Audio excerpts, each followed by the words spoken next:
Играешь в танки? Подписывайся на мой канал Индомитовод и обязательно прожимай колокольчик. Здорово, танкисты! Всем привет, с вами Серега, с вами Индомит. Сегодня у нас очередной обзор танков нашей любимой игры World of Tanks. Сегодня у нас на обзоре Чех, тяжелый танк. Ветка не так давно появился, да, вот ВЗ-44-1, 7-го уровня. Да, тяжелый танк прорыва. И предлагаю, конечно же, как всегда, начинать наш обзор с бронирования ВЗ-44-1. Погнали. Итак, вот коллижен модель нашего ВАЗика чешского. Чешский ВАЗик. Ну и давайте наблюдать. НЛД у нас в приведенке 131. И, конечно, как даже для 7 уровня, это очень мало. У вас сюда будут и СТшки, и все, кому не лень рвать. Одноклассники. ВЛД 182 до 190. Много ли это мало? Ну, на каких-то стоковых пушках непрокачанные танки, на обычных снарядах даже вас иногда пробивать не будут, особенно если вы рэмбанете. У нас тут все вырастет аж до 210. То есть, как для семерок, ну, нормальная ВЛД. Как для восьмерок, вы легкая мишень. Теперь касаемо башни. Давайте смотреть.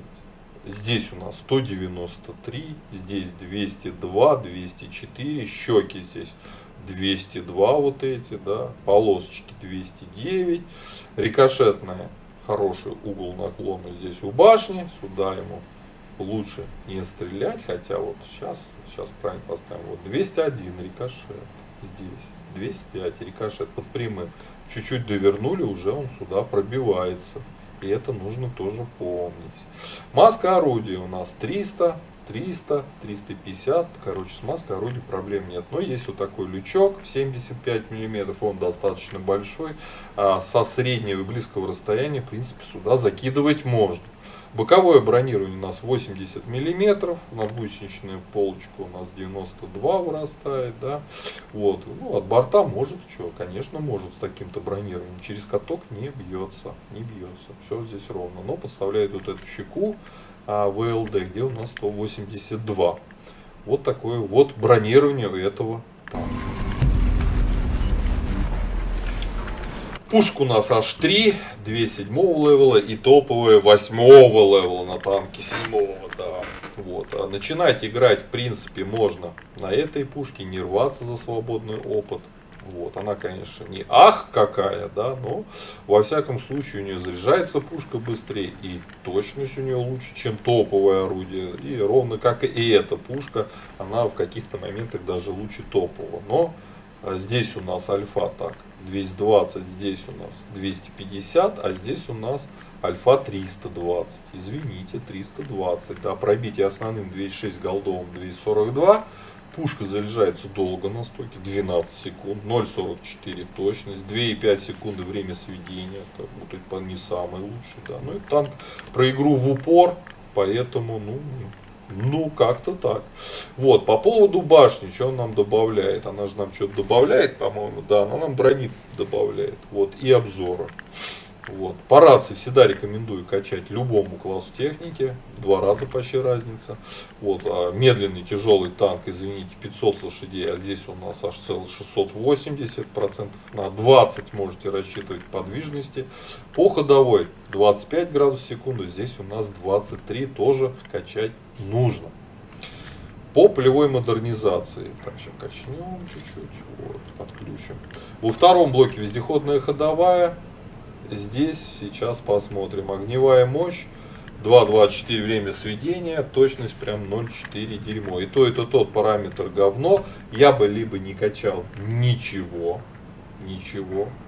Наверное, я бы и ничего бы не качал. Потому что, делать точность за счет времени сведения, которое уже на грани некомфортное, да, наверное, не стоит.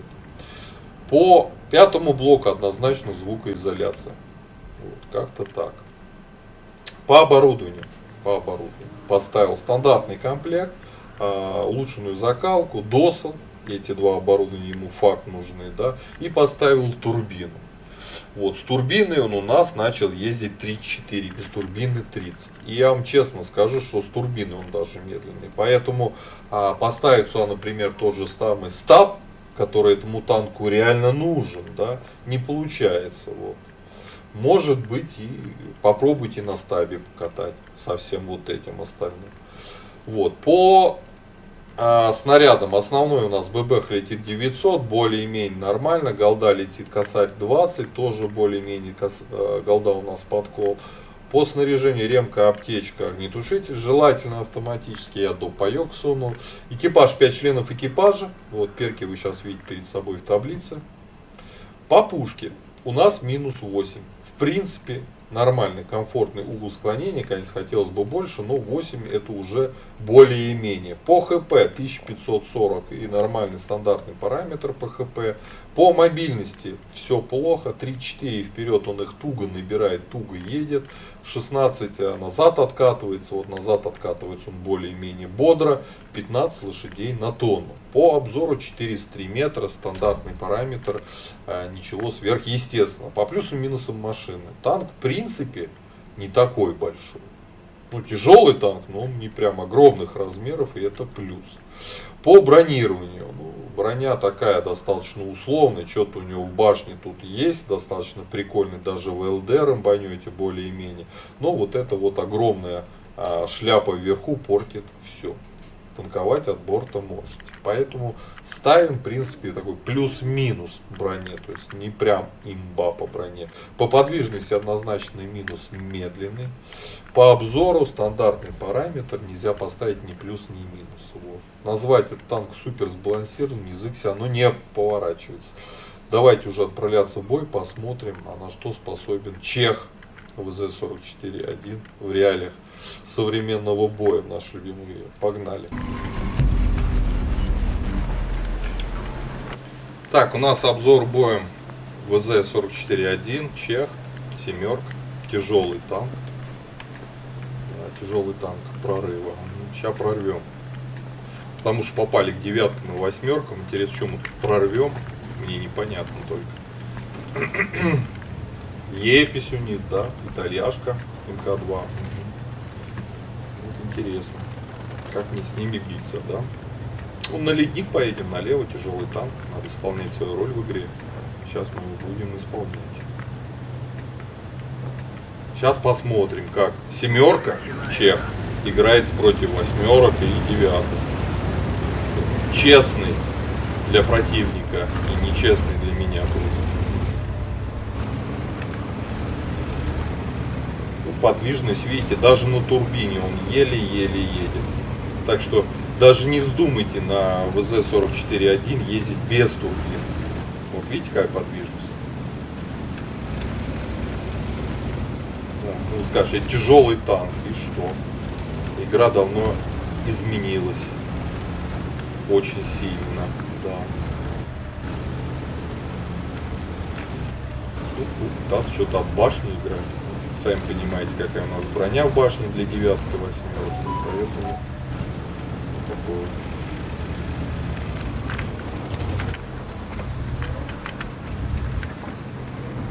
Не, дальше я не поеду. Все, спасибо.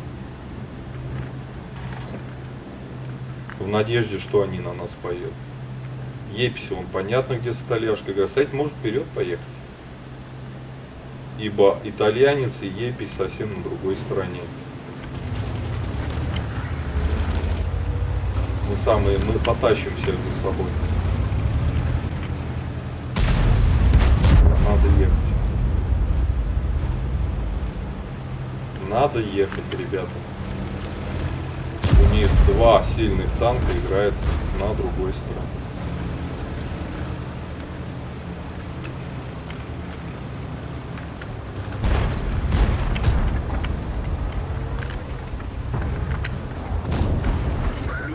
Вот 330, не стыдно, Альфе. И Е30 удобно для нас положение. Не пробили. Здесь у нас бонус код.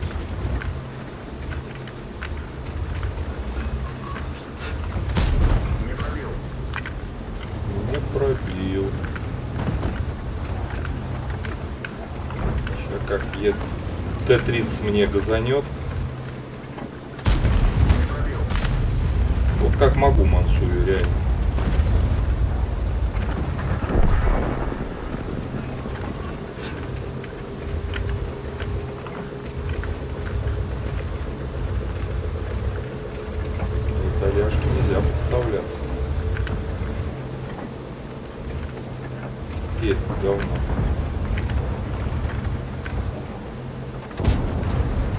Выцелил.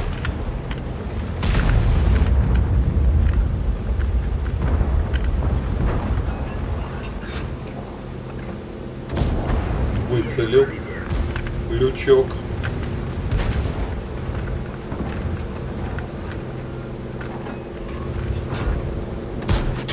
А сейчас не про... О, принял. Пушечку починить надо.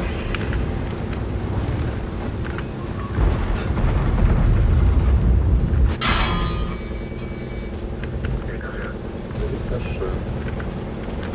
Птичку лишнюю применял.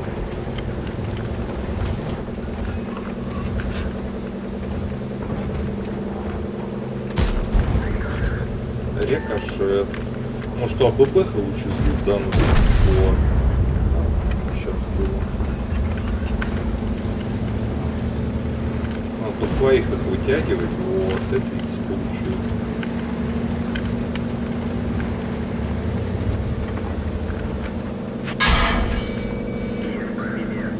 Т-30 насыпали. О, вот это уже добро.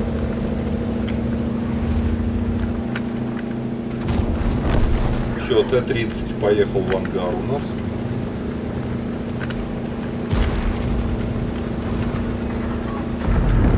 Все. Отвоевались, ребята. Так, а кто у них тут еще был? Все, по-моему. Прожали фланг. Вот если бы я не поехал, мы бы сейчас терпели на бугру. Т-30, у тебя ХП дофига, давай ты первый тут. У меня ХП совсем нет. Ну что, косарь 500 дали. Мы за Т-30 поедем.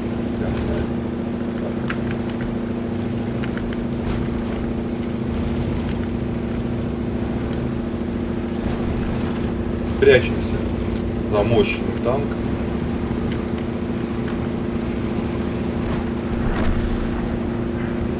За мощный танк спрячемся.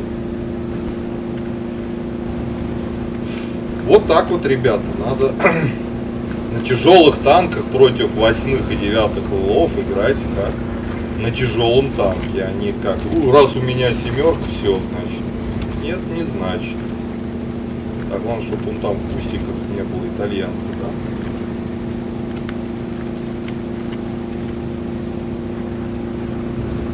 Видите, что его там нет никого. Иначе в ангар пойдет. А, итальянец тут. О, свечусь. А свечусь я из кустов, да?